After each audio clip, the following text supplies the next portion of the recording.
Juyo has existed for thousands of years, but is the most controversial of all forms, and most of you will have no need to learn it. Juyo is nicknamed the Way of the Vornskr, but in my view it is best described by its alternative title, the Ferocity form. This is Gensare, and YouTube, I'm gonna be blunt. Form 7 lightsaber combat is the style you study if you are a total raging psycho. Juyo is the most demanding of all 7 Jedi forms, both emotionally and physically. Physically, Juyo moves are completely based around offense. Attack, attack, attack, attack.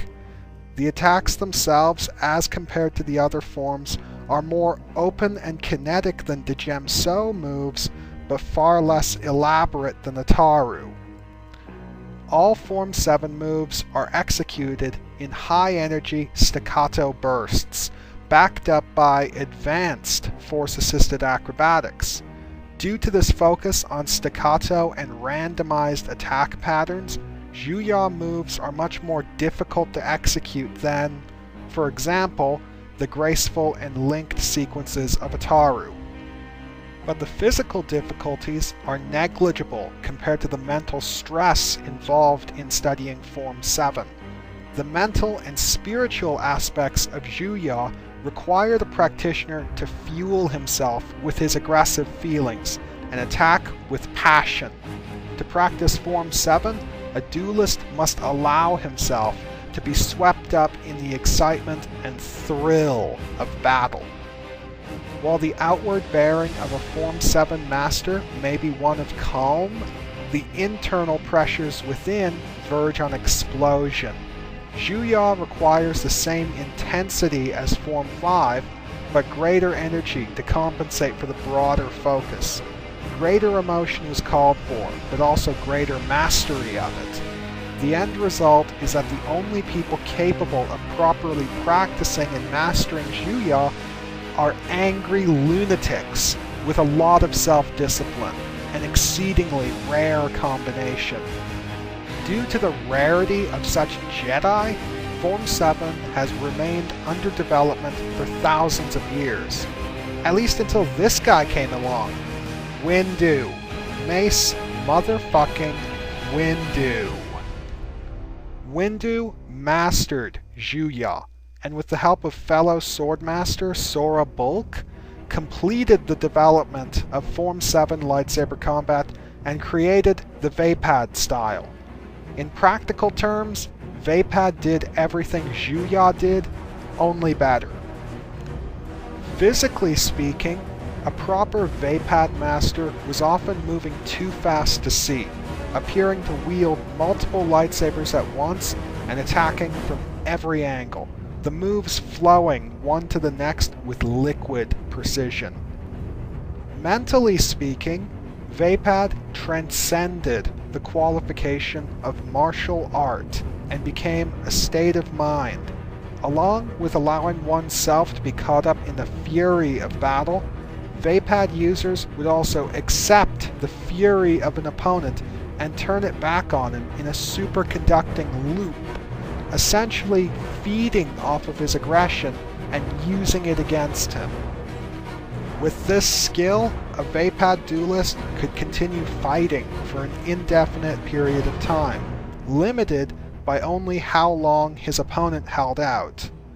Due to all of these demanding elements, anyone even remotely interested in studying Form 7 had to have mastered multiple forms beforehand. Here are Form 7's moves and maneuvers. The opening stance was a one-handed high guard with the blade held horizontally and pointed to the side. The body was half twisted, with the offhand swept across and down.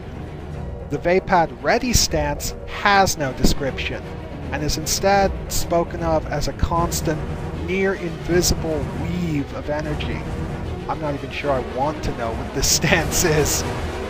The assured strike was a precision attack where strength was traded for the near certainty of landing a hit.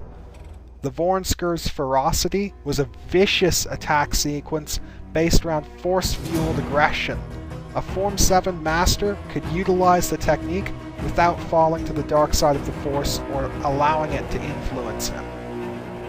The swift flank was a rapid dash around and behind an opponent before making a quick strike, obviously intended to catch an opponent off guard. The tempered aggression was a mental technique, allowing one to take full advantage of the aggression of Vaapad without falling to the dark side. Here are Form 7 statistics. On the plus side, a powerful and highly unpredictable offensive technique. To put it bluntly, the primary vocation of anyone who studies Form 7 is to hurt people. Form 7 doesn't lack for strength, agility, or precision. There are no specializations that aren't answered for. And now here's the red in the minus column. Weak against force-based attacks. Juyo is all about giving in to the fury of the Force, and any furies coming your way are going to cause you some problems. However, this weakness is exclusive to Juyo. Vaapad has answered it. By accepting the fury of an opponent and feeding off of his aggression, you can also accept and feed off of anything that comes with that fury and aggression, like, for example, force-based attacks. Weak defense. Due to the overwhelming focus on offense, Juyo practitioners often leave many small openings that an attentive opponent can take advantage of. And the Form 7 poster boy is... well, who the hell do you think? Windu created the Vaapad style from Juyo. You already know how badass he is. I've spent this entire video extolling his virtues. So, I will instead explain my personal point of view in regards to his duel with Palpatine in Revenge of the Sith. My argument is based primarily around the depiction of the duel in the novelization of Revenge of the Sith. Windu had his Vaapad style, which allowed him to essentially feed off of Palpatine's aggression to fuel himself. Palpatine had the limitless well of power that is the dark side of the Force to draw on, and Windu himself acknowledged that Palpatine had no appreciable limitations as far as their contest was concerned.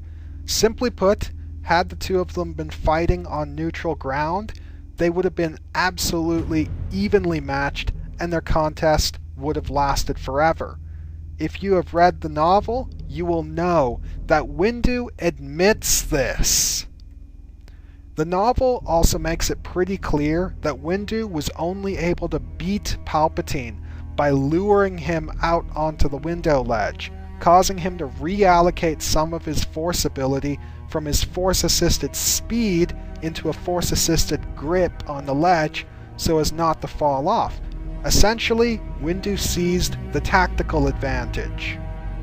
He didn't win because he was more powerful, he won because he was smarter. But wait a tick, Palpatine must have realized that by allowing the fight to progress to the window ledge, he would have been placing himself at a disadvantage. Remember, this is the guy who turned the Galactic Republic into the Galactic Empire purely through manipulation and political prowess. And however egocentric he may be, he isn't stupid, which means he allowed himself to be placed in that position, which can only mean he allowed Windu to beat him, which means he threw the fight.